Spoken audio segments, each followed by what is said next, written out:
Hi, my name is Devika. I'm 28 years old, 5'6", 135 to 140 pounds. I've lived all over the world. I don't have any fast pitch background. I grew up playing slow pitch. I'm currently a grad student in upstate New York. I love slow pitch softball. That's why I really wanted to meet Bogey and get feedback on my swing, because he is one of the greatest minds in the game. What a pleasure to have Dev here. Smart, pretty, and really a dedicated baller. We start out, we want to have that bat a little flatter, but overall the stride and the top arm throwing weren't too bad. It's more of an extension problem, disconnect from the rotation, and you can see here in her swing, she pulls up, and then all of a sudden rotation stops and her hands have to push down to snap through the ball. So she's not getting the bat head to fall around on the same rotational arc as the shoulders and the hips. She's not powering around an arc with a little bit of a lag and a snap, and having the lead wrist guide that bat head around in the arc. The role of the lead wrist is to guide. Watch Frank Henry here. Watch this rotational power he has. There's a rotation of the shoulders, the hips, and the hands, and the bat head. They're all going around in similar arcs, and that's the synergy we need to get, and where Dev's breakdown was with that lead wrist. Frank either leaves that passive and throws the top hand by, or he's turning it. You can watch manually turning it. Watch Greg Cannell. Watch the left wrist turn just enough to guide. Now that's not a real powerful motion if you just try that with your left arm, but it's a top hand that really throws past the bottom that creates that great throwing in an arc. BJ Falk, again, watch rotation, pulls the lead arm, the lead wrist turns the guide, and the top hand is just throwing really fast in an arc. Davey Reed, top 71-year-old player at this point in time here. He's 77, I think now, but again, rotation, look at how the shoulders are turning the whole time, and very similar mechanics. And now myself, there's a rotation, which is pulling the lead arm, hips and shoulders. The lead wrist turns, and the bat head is thrown in an arc all the way around, catching it at the first 90 degrees of the arc. Again, here's your opening swing. Bat comes up and down. Shoulders have totally stopped rotating with the hips, and we're no longer swinging an arc. So we want to develop with a diagonal torque drill the ability to get the torque between the left shoulder and the back hip. And anyhow, the one thing I didn't notice here, and you can see on the video, is that you should be pushing your right butt cheek around with that bat, but otherwise you have a great natural diagonal torque anyway. So can you get your lead arm extended? Yeah, the Frisbee drill is great for having the rotation, pull and extend, pull, throw, and extend the lead arm. Watch it again. You're pulling, extending, and throwing the lead arm. Body angle back is good, and watch the power and how tight that rotation is with Brett's overhead view here. And watch the lead arm here. It's pulled, but it also extends and throws, and that left wrist allows the knob to turn to the inside so the bat head can be guided around. So again, we grab a bat now and we try to get an extension rotation. There's your rotation, there's your extension, good. You can prove you can get that lead arm extended. It's just not a good throwing motion. The funny thing here is watch a reverse opposite hand. Watch how people naturally turn their left wrist to guide the bat head around the arc. They turn the knob to the inside and allow the power, the throw, to throw that bat head around. It's like BJ Falk. There's your rotation, turn of the lead wrist to let it guide, and he might leave that passive and just let it flow around. That's what you have to determine. So we spend a lot of time working on unlocking this lead wrist, keeping from blocking the swing, getting better extension, and getting that to turn just enough so that the knob would turn to the inside guide. See, you're flat across there. No good. So we went to the tee and we said, hey, we want to get a 90-degree turn here, which you do. You understand that that's got to turn and guide. And with both hands on it, you got to that position. I gave you some resistance here and showed you how your left forearm is what turns the back of your watch to the pitcher, and the knob comes inside. That's going to let that bat head follow around. If you pull the knob straight up in the air and get an axe snap, you certainly aren't going to have that bat flow around in an arc like you see the good pros do. That left wrist is responsible for unblocking the swing. So right there, working on it, you want to make sure, see the demerings at the top? You want to make sure that that actually turns 90 degrees as the knob is turned to the inside. That shows you the bat is guiding properly. If you didn't turn that wrist at all to guide the knob to the inside, lots of times the knob will be pulled up. Working on a point of contact off the tee, And finally, look at it, palm down and palm up, but the top hand stays palm up. It's the left wrist will turn over. Not roll over, but turn just enough to get the guy to the inside. Swing Simulator is a great way to work on rotation. And you needed to work on continuing that shoulder rotational pull. That was one of the things at the end. Again, using the T here to guide that. Now, Dennis Pilot, a great senior player and a buddy of mine who's been on the show a lot, shows some of the top arm drills, which we didn't do a lot of. But certainly you've got to add these to the repertoire. Your left wrist and your left arm lack of extensions are blocking, but picture Dennis with a machete in their right hand trying to palm up, cut through the bottom. There's a rotation leading it. He comes through, knob goes to the inside, and he cuts through it just like he's slicing through a melon. That's a great deal, a great drill to do off the tee. Again, notice my rotation. My rotation is pulling it all the way around, but I'm also throwing it within the rotation, throwing the bat head. And that's what we ended up doing, simplifying it down to simply using the rotation, throw the bat head through. When you have both hands together on it, you'll feel a strong pull at the start.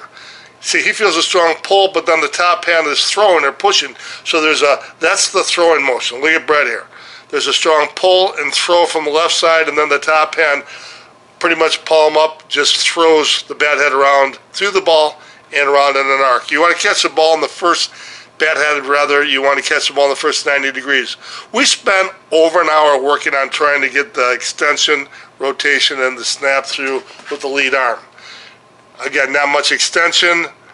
Turn is too late to the left forearm to get that bat to fall right into the arc. You ought to be able to sit on the tee and do this drill over and over until you cleanly pick it off. And this last one is finally better. There's a rotation, there's a throwing extension lead arm within the rotation, and that left wrist has to guide to bring that bat around. Guide rope on the Swing Simulator, awesome. You can take full swings, work on just the rotation, and starting to dumb it down now to ba-boom, or just using the hips and shoulders like Yates does here to throw the bat head in an arc through the ball. Part of the ball you want to hit, bottom half of the ball. You see the strong pull from the left side and throwing the lead arm and then the top hand. These are phenomenal. These are really great. Smooth, dry swings. Really, really good. Again, there's one last thing you do about right there. You hinge your wrists, and that'll, as soon as you hinge your wrists and roll it over, it'll stop the swing. But absolutely remarkable. Look at how great this swing looks before. The bat head is falling around in an arc, and we're just saying to ourselves, hey, we want to use the hips and shoulders to throw the bat head in an arc through the bottom of the ball. But right here you can see there's a hinge of the wrist, and that stops the shoulder rotation. So watch Greg Cannell, watch the shoulders continue to pull around in an arc with the lead arm as the top arm throws. You get here, you roll your wrists over, it stops the rotation, you end up leaning backwards, which is why it looks like you have a good finish. But see how your hands there are better with the dry swings. But you do eventually get to a point where you, right there, see the rotation's better, but you hinge them late after impact, and then look at the shoulders stop turning. So that's the one thing you really need to work on, is don't just flick your wrist and let them roll over. Have the rotation pull that all the way around like Cannell does here. Let it guide properly. Your top hand will throw through. That'll create the snap, and just throw that bat head through the bottom of the ball around in an arc.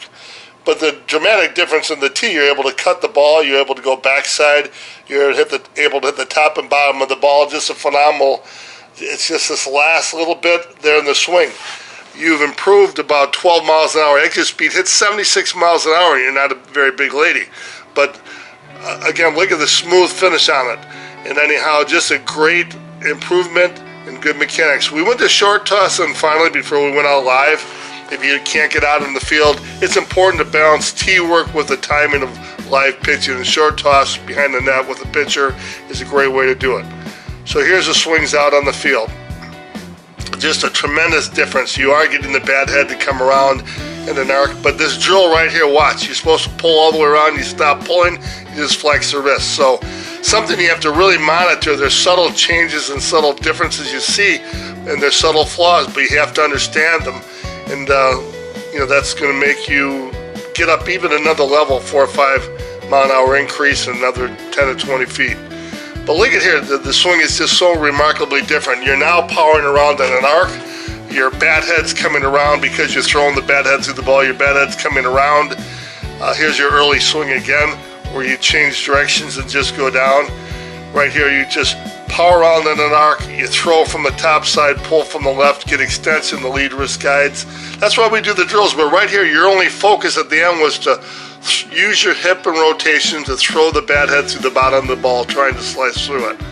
So, absolutely phenomenal. And again, we want to really nitpick every flaw I see. Your wrists roll over and hinge there, and your shoulder rotation stops. Yeah, so that's what we need to work on the drilling in particular. Shoulders stop and the wrist flick. Instead, just continue to have that rotation of the hips and the shoulders. Pull that lead hand around in an arc like Frank Henry. Watch his lead arm in particular, and watch his shoulders and hip rotation. That's the part of the swing you've got to work on. You throw pretty good from the backside. Your top hand doesn't roll over, so we didn't drill that as much. But again, it's that lead side that breaks down on you. And just wanted to show enough graphics here and enough video to really show you how the lead arm is thrown like a frisbee, and it powers around in an arc, catching the ball in the proper part of the arc. See, the frisbee throw, you can't get extended.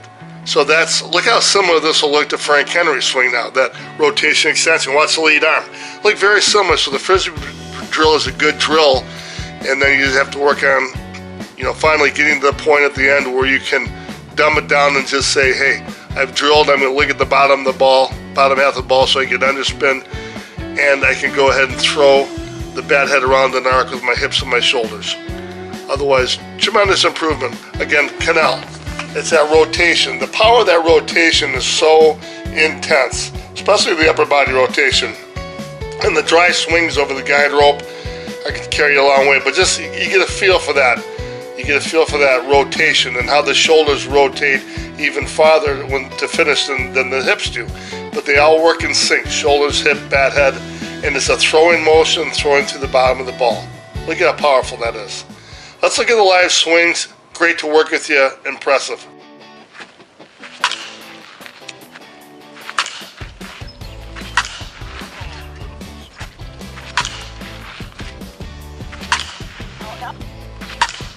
Tennis racket wrist flip really early on in the swing has helped me level out my bat path and also drive through the ball.